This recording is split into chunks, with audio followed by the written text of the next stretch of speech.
we're looking at the Nifty 500 chart on the daily time frame, and as we see that Nifty 500 has been falling since 27th of September 24.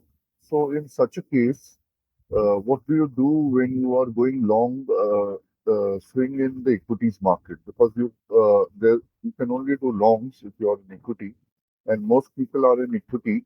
So, if you're not doing FNO, that means your stop losses are going to be hit because the broader market is falling down. Now, if you see from 27 September, from a close of 24,489, we have gone down to 22,499. So that's quite a fall.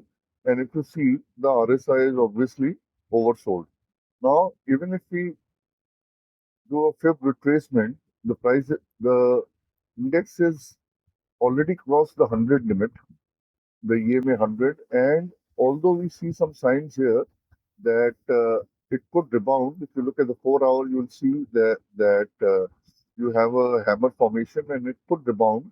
But the way things are going and the international scenario where Israel has attacked Iran, chances are that it could continue down, and maybe, just maybe, it will retrace from the golden ratio 61.8. It's also where the EMA 200 is, which may give support to it. So the only thing we can do at the moment is, if you're already in the market with the swings, tighten your stop losses so that you minimize, because they are going to be taken out anyway, and stay away from taking new longs till the Nifty reclaims all its major moving averages.